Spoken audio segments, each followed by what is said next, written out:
Ribisco may problema, Isa Molde at Rose Vargas na ospital. Anong nangyari? Alamin.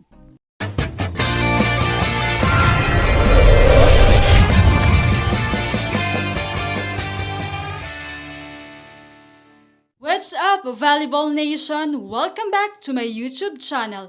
Narito ako para magbigay sa inyo ng updates tungkol sa mundo ng volleyball. Pero bago yan, don't forget to subscribe and hit the notification bell para updated ka sa aking mga videos.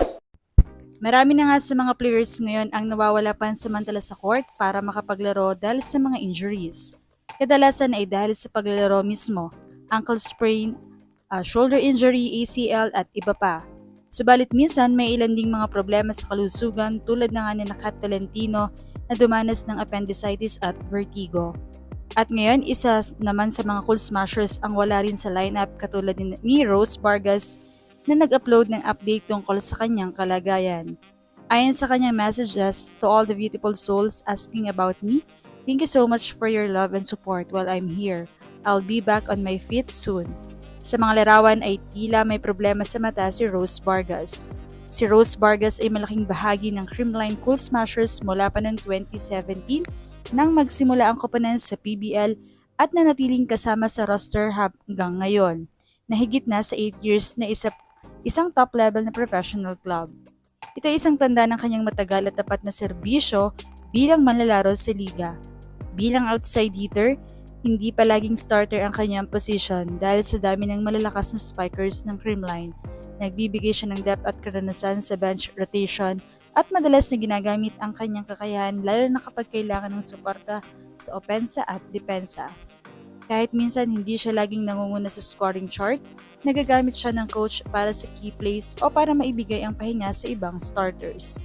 Bilang isang veterano, hindi lang siya sa laro mahalaga, pati na rin sa pamumuno at pagkakaroon ng magandang impluwensya sa mga batang manlalaro. Ang kanyang pagiging matatag sa professional volleyball sa kanyang 30s ay ipinapakita ang dedikasyon at disiplina niya sa sport.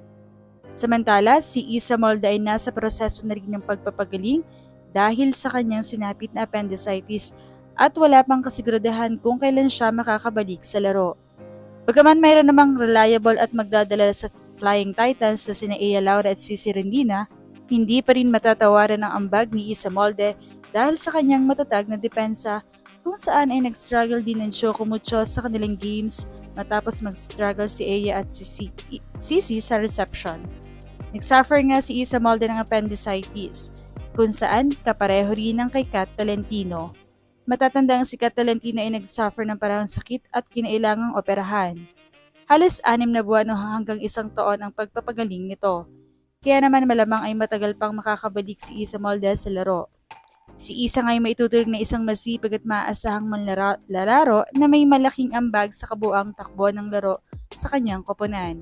Kapansin-pansin sa kanya ang pagiging consistent sa loob ng court lalo na sa depensa na mahalagang pundasyon sa bawat play. Ipinakita rin niya ang mahusay na court awareness dahil alam niya kung saan kailan dapat umatake. Higit sa lahat, makikita sa kanyang laro ang disiplina at matibay na work ethic. Kaya siya ay hindi lamang umaasa sa puntos kundi nagsisilbing balancing puwersa sa offense at depensa na nagpapakita ng tunay na diwa ng pagiging isang team player. Gayunpaman, nananatili pa ring malakas ang lineup ng Ribisco teams bagaman nawala ang 2 players nila. Dahil malinaw na nakaugat sa sistema ng bawat team ang disiplina, papel ng bawat manlalaro at kultura ng pagtutulungan.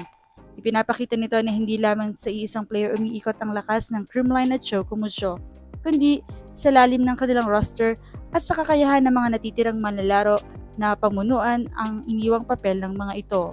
Sa ganitong sitwasyon, mas lumilitaw na ang tunay na lakas ng isang koponan ay nasa organisadong sistema. Tiwala sa isa't isa, kakayahang mag-adjust sa pagbabago, kaya kahit may pansamantalang pagkawala ng mahahalagang players, nananatiling intact at kompetitibo ang team. Kaya naman, anong masasabi niyo rito? Leave a comment below. Thank you for watching and don't forget to subscribe.